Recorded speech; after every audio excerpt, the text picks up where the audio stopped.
বিশ্বাস করুন, এই হতাশ মুহূর্তটাই হচ্ছে আপনার ধৈর্যের সব থেকে বড় পরীক্ষা। আর এখান থেকেই শুরু হয় মহান রব্বুল আলামিনের পরিকল্পনা বোঝার সফর। মহান রব্বুল আলামিন সূরা আনকাবুতের মধ্যে বলেন যে, তোমরা কি মনে করো তোমাদেরকে পরীক্ষা করা হবে না?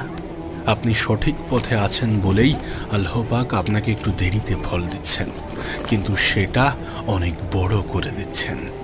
একবার ভেবে দেখুন, যখন সব কিছু আটকে যায় তখন সেটা কি দেরি নাকি প্রস্তুতি? আপনি হয়তোবা মনে করছেন যে আল্লাহ পাক দেরি করছেন, কিন্তু বাস্তবে আল্লাহ পাক আপনাকে তৈরি করছেন। আপনি যা চাইছেন, যেটা চাইছেন তার চেয়ে ভালো কিছু দেওয়ার জন্য আল্লাহ পাক আপনাকে প্রস্তুত করছেন। আপনাকে মূসা আলাইহিস সালামের একটি ঘটনা বলি। মূসা আলাইহিস সালাম নবুয়ত পান 40 বছর বয়সে, অথচ